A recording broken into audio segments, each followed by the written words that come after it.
Le Super Star Destroyer vient d'être révélé par LEGO et on va voir ça tout de suite dans cette vidéo. Donc, si vous ne savez pas, si vous n'avez pas suivi les news LEGO Star Wars, les leaks, etc., on va avoir un nouvel Super Star Destroyer UCS le 1er octobre 2026 qui sera énorme. Vraiment, là je vois les images, c'est excessivement imposant et c'est ce qu'on veut hein, en fait dans ces genres de sets vraiment type croiseur de la République, croiseur impérial, tout ça, enfin tout ce qui est gros vaisseau, capital ship comme on dit ça en anglais, c'est normal d'avoir des gros vaisseaux et c'est super. Franchement, il est énorme, c'est ce qu'on demande à ce type de set. Franchement, vu comme ça, c'est un sans faute comparé à l'ancienne version de 2011 UCS qui était déjà pas mal, franchement, on va pas se le cacher. J'ai l'impression qu'il est très plat comparé à l'ancienne version qui était, elle, beaucoup plus inclinée. Ça a l'air d'être fidèle au matériel source, donc ça, c'est une très bonne chose. Globalement, c'est réussi. On a même la petite plaque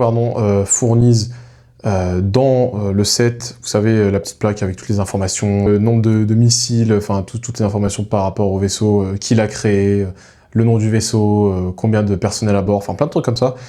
Toujours imprimé, enfin tempographié, ça c'est la base maintenant aujourd'hui dans le LEGO Star Wars d'avoir la plaque imprimée. J'espère qu'on n'aura pas de stickers. Pour moi, je vois pas de stickers à première vue dans les images, sur les images. Donc voilà, j'espère qu'il n'y en aura pas. À première vue, il n'y en a pas, donc ça c'est une bonne chose aussi. Donc dans ce set, on aura bien 7 minifigurines Dark Vador. Bon là, rien de très excitant, c'est le Dark Vador qu'on connaît de base. Pas la version Smart Break, attention. C'est la version originale, il n'y a pas de souci. La cape va jusqu'au bout du personnage, il n'y a aucun problème. Mais ouais, donc un Dark Vador, un Dengar qui a été upgrade comparé à l'ancienne version sortie en 2017 dans le Bounty Hunter Speederbike Battle Pack. Voilà, je suis pas très excité par cette figurine. On a IG88 qui est beaucoup mieux par contre. J'aime beaucoup le moule utilisé, la nouvelle pièce de tête. Certains n'aiment pas, ils préfèrent l'ancien tube. Moi, je préfère cette nouvelle pièce, donc ouais, c'est une réussite.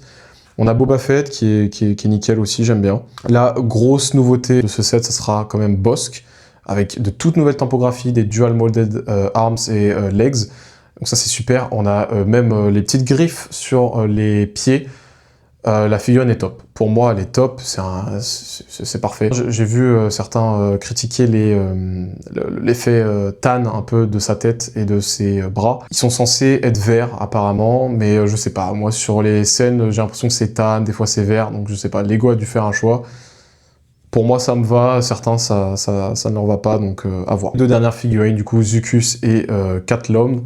Rien de très excitant, c'est déjà sorti, ils ont été un peu upgrade, même pas, enfin, je crois qu'ils ont juste pris des arm printing, il n'y a pas grand chose à dire là-dessus. Et donc la petite nouveauté dans ce set, ça sera un stand, un peu comme un mini-mock, un peu comme un gift with purchase littéralement, mais dans le set, pour exposer ces figurines. Donc ça c'est une bonne chose, c'est original je trouve, même si personnellement j'aurais préféré quand même avoir quelque chose de similaire à ça, donc vraiment juste poser les figurines à côté de la plaque de présentation. Moi, je préfère cet effet un peu plus classe et moderne.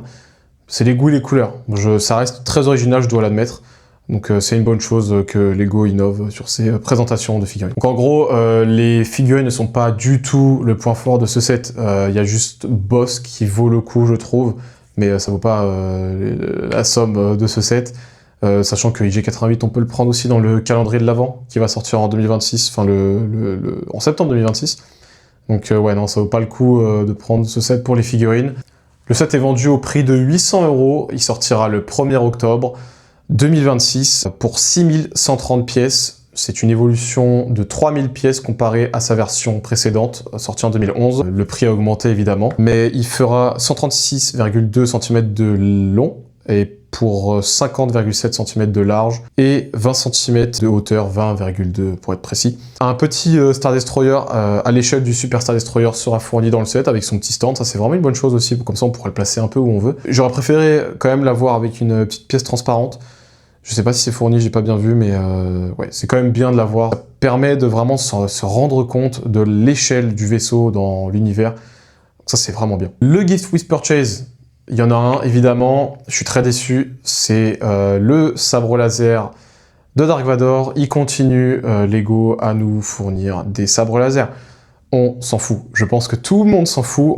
Nous, on veut des figurines, on veut des petites constructions alternatives, on veut des trucs comme ça en gift with purchase. Ça donne pas du tout envie d'acheter, je trouve. Donc, si vous voulez ce gift with purchase, vous allez devoir acheter le Superstar Destroyer la première semaine ou un truc comme ça, les premiers jours de sa commercialisation, ou l'acheter sur le marché secondaire à des prix exorbitants, parce que le marché secondaire, ils sont fous. La question c'est, est-ce que je vais acheter ce set? La réponse est non. Tout simplement parce que j'ai déjà un gros Venator et que j'ai également aucune attache émotionnelle ou nostalgique particulière à ce vaisseau, ce qui me donne pas envie de débourser la somme de 800 € et aussi de chercher une place dans ma Lego Room ou dans mon appart plus généralement. Non, c'est trop, 800 €, c'est exorbitant. Je dis pas s'il en vaut le coup ou pas, hein, attention. Certains vont l'acheter. J'ai déboursé 600 balles dans un Venator. Voilà. Mais le Venator, il y a des raisons. Enfin, c'est un vaisseau que moi, j'ai grandi avec. Il y a plein de trucs. Je suis beaucoup plus attaché émotionnellement. Comparé à ce vaisseau, non. Je dois admettre qu'il est très bien, très beau. Mais non, il ne m'attire pas plus que ça. Maintenant, est-ce que vous devriez débourser une telle somme? À vous de me le dire en commentaire. N'hésitez pas du coup à me donner vos critiques sur les figurines, sur le vaisseau, si vous allez l'acheter, si vous êtes intéressé, si vous voulez absolument le gift with purchase. Enfin voilà, vous me dites tout ça en commentaire. Je suis curieux de voir ce que vous en avez pensé.